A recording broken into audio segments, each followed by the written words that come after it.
নমস্কার বন্ধুরা, কেমন আছেন আপনারা? বড়দেরকে প্রণাম ও ছোটদেরকে ভালোবাসা জানিয়ে আজকের ব্লগটি শুরু করছি। আজ হলো বৃহস্পতিবার আর সকাল এখন বাজে 7:30 মতো। আজ ভোরবেলাটায় না যা জোর মুষলধারে বৃষ্টি নেমেছিল, তাই আজ আর সকালবেলাটায় লেপ মুড়ি ছেড়ে উঠতে ইচ্ছে হয়নি। এই উঠছি ভাবতে ভাবতে সময়টা গড়িয়ে এসে বেলা 7:30 ঘরে এসে দাঁড়ালো। তাই ঘুম থেকে উঠে আগে ছুটে আসলাম বারান্দাটায়, কারণ বৃষ্টির সঙ্গে যা জোর হাওয়া ছেড়েছিল। তাই মনে মনে ভাবছিলাম এই ফুল গাছের টবগুলি আবার নিচে পড়ে যায়নি তো।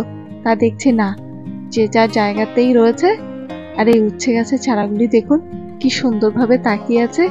একেবারে সকাল সকাল এত ছোট ছোট ছানাপোনাগুলোকে দেখে খুশিতে মনটা একেবারে ভরে যাচ্ছে। আকাশে কিন্তু এখনো এক ঝাঁক কালো মেঘ বেঁধে আছে জানেন। চলুন সকালে রান্না বান্নাটা সেরে খাওয়া দাওয়ার কাজটা আগে ভাগে সেরে নিয়েছি। এখন শুরু করছি দুপুরের রান্না জোগাড় জানতি। সকালবেলাটা আজকে আর ব্লগটা করিনি, কারণ একে তো হয়ে গেছিল অনেকটাই দেরি, তারপরে যদি আবার এই ব্লগ শুটিং এর পেছনে ছুটি তাহলে পরে আর এই ঘড়ি মহাশয়ের সঙ্গে ছুটে পারবো না। আর যেহেতু আজকে দুপুরে করব একটু মাটন কষা, তাই ওটাই না হয় আজকে আপনাদের সঙ্গে শেয়ার করি। আর আজকের মাটন কষাটা করব গিয়ে সরাসরি এই কুকারটায়। এই কুকারটার পাশে আবার স্টিকারে লেখা আছে গ্যাস সেভার, মানে অন্যান্য কুকারগুলিতে রান্না করতে যতটা না সময় ব্যতীত হয় তার তুলনায় নাকি এটাতে রান্নার সময়টা লাগবে কম, তাই তো লেখা আছে দেখছি। আর এই কুকারটা নিয়েছিলাম বহু বছর আগে জানেন, প্রায় ওই ধরুন 8 বছর আগে, যখন আমার ছেলেটার বয়স ছিল মাত্র 2 বছর। এই যে গ্যাস স্টোভটায় রান্না করি আর এই কুকারটা, এই দুটো জিনিসই নিয়েছিলাম একই সঙ্গে। আর যখন এই দুটো জিনিস নিয়েছিলাম তখন ওই দোকানটিতে না এই জিনিসগুলির প্রতি প্রচুর ছাড় চলছিল, তাই গ্যাস স্টোভ কুকার এই সমস্ত জিনিসগুলি থাকা সত্ত্বেও এই বারন্ত ওই দুটো জিনিসও নিয়ে নিয়েছিলাম। প্রায় অর্ধেক দামেই পেয়ে গেছিলাম জিনিস দুটো জানেন। তো তখন তো নেওয়া মাত্রই এই নতুন গ্যাসটা পুরনো গ্যাসটা বদলেই ব্যবহারে লাগিয়ে ফেলেছিলাম, শুধু এই কুকারটা উদ্বোধন করা হয়নি। এই 8টি বছর এটাকে এইভাবেই ফেলে রেখেছিলাম জানেন। তাই আজকে ভাবলাম এই মাটন রান্না দিয়েই না হয় এটাকে উদ্বোধন করা যাক। একেবারে ঠাকুমার সাবেকি পদ্ধতিতে রান্নাটা করব। গোটা কখানা রসুন আর কখানা বড় বড় সাইজের আলু দিয়েই আজকে মাটন কষাটা করব। ঠাম্মাকে দেখতাম এই সমস্ত কুকার ফুকারের ঝুট ঝামেলায় যেতেন না, বড় একখানা লোহার কড়াই নিতেন, তারপরে চুলোতে দাও দাও করে আগুন জ্বালিয়ে তাতে একেবারে কড়া আছে বেশ কষিয়ে মাটনটা রান্না করতেন। যা দুর্দান্ত লাগতো না, সেই মনে পড়লেই না জিভে জল চলে আসে জানেন। শেষে একটু গরম মশলা ছড়িয়ে দিয়ে এখন কুকারের ঢাকনাটা দিলাম বন্ধ করে। এবার যাই দেখি দু ভাই বোন কি করছে, একবার দেখে আসি। আজকে একেবারে দু ভাই বোনের ঘরবন্দি অবস্থা। যা বৃষ্টির নামছে থেকে থেকে বারান্দাটা পর্যন্ত ছোটাছুটি করার কোনো জো নেই। আজকে বৃষ্টিতে একদম বন্দি, খেলার আজকে কোনো এনে, আজকে আর ছোটাছুটি করতে পারবে না বারান্দা দিয়ে। দাদা কি শুরু করেছে? দাদা পেইন্টিং করছে। পেইন্টিং? হ্যাঁ পেইন্টিং করছে। তুমি করবে না পেইন্টিং? হ্যাঁ করবে। তুমি পেইন্টিং করতে চাও? আসো তাহলে।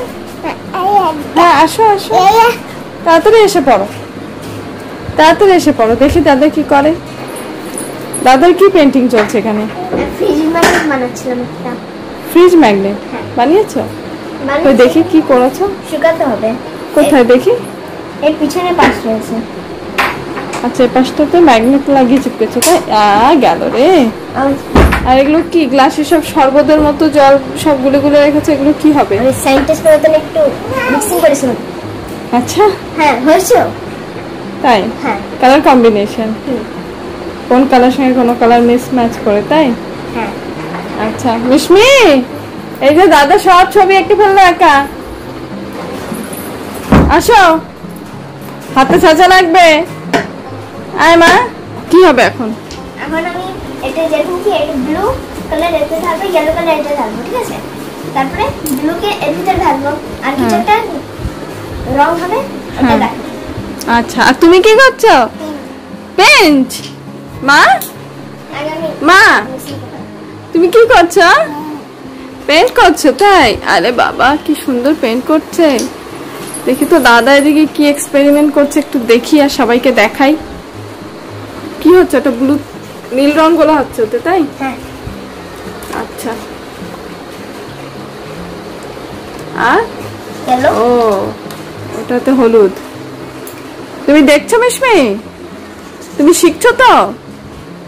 ভালো করে শিখে নাও, বদমাশি কি করে করতে হয়। এটাতে লাল। হ্যাঁ হ্যাঁ আচ্ছা, সবকটা গ্লাসে আলাদা আলাদা রং মিলাতে হবে, তাই তো? হ্যাঁ। ও এখন কাছে এবার কাছে আসতে হবে। হ্যাঁ, এখন এটা হচ্ছে ব্লু, এটা হচ্ছে ইয়েলো, মানে আমি ব্লু আর ইয়েলো কে মিক্স করব।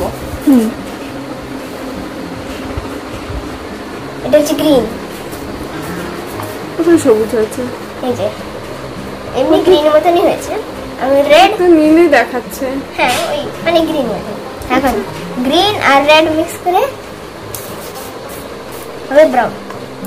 হ্যাঁ এটা তো দেখাচ্ছে ব্রাউন কালার, কিন্তু ওটাকে তো একটু নীলচে রঙই দেখাচ্ছে। এটা কি নীলচে সবুজ?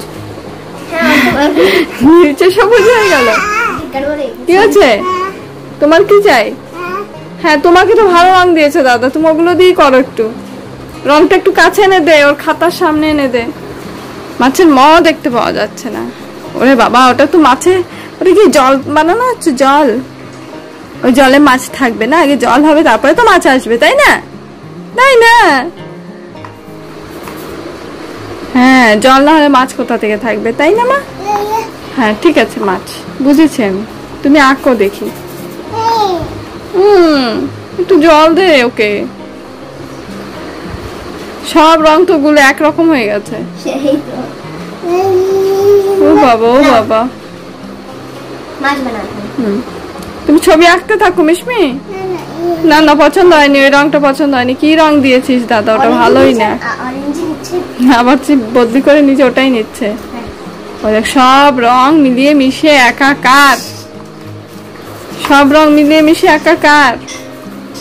মিশমি, মিশমি তুমি একটু দাদার সঙ্গে পেন্ট করো, আমি একটু রান্না করে আসি, ঠিক আছে?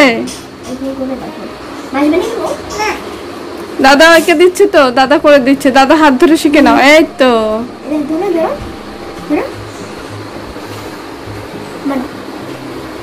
এই তো দেখো দেখো দাদা কেমন। এই তো বাহ বাহ বাবা, আবার দেখতে হচ্ছে। বাহ বাহ বাবা, এই তো ছোট্ট পুচকি মাছ হয়ে গেছে মিসমি। এ মাছ হয়ে গেছে। ওই দেখ, এবার ও বানাচ্ছে বড় পেইন্টার। বাবা, ওরে বাবা, মাস্টারপিস। মাস্টারপিস হয়ে গেছে। দেখ তো, দারুণ মাস্টারপিস হয়ে গেছে। প্রায় দুখানা মতো সিটি দিয়েছি, চলুন এবার খুলে দেখা যাক। বাহ, গন্ধটা যা ছেড়েছে না, একেবারে দুর্দান্ত। আর ঝোলের পরিমাণটাও একেবারে ঠিকঠাকই আছে, কম বেশি করার কোনো দরকার নেই। আলু আর রসুন গুলো একেবারে গলে গেছে, কিন্তু একেবারে ঘেটে ঘও হয়ে যায়নি। কি সুন্দর করে তাকিয়ে আছে দেখুন।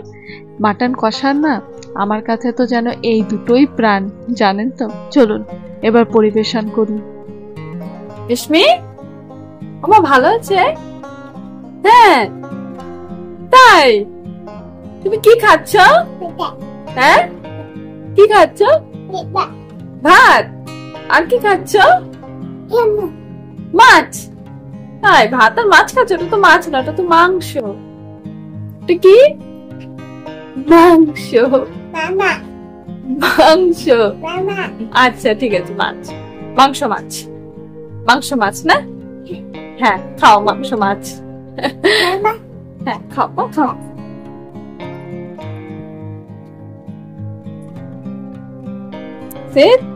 ভালো আছে বাবা? হ্যাঁ অনেক টেস্টি আছে। অনেক টেস্টি আছে না? 5 স্টার। 5। তাহলে বন্ধুরা, আজকের ব্লগটি এ পর্যন্তই থাক। ব্লগটি কেমন লেগেছে কমেন্টে অবশ্যই জানাবেন। যদি ভালো লেগে থাকে তাহলে একটু লাইক করে দেবেন। দেখা হবে পরবর্তী ব্লগে। ততক্ষণের জন্য ভালো থাকবেন, সুস্থ থাকবেন, সাবধানে থাকবেন। নমস্কার।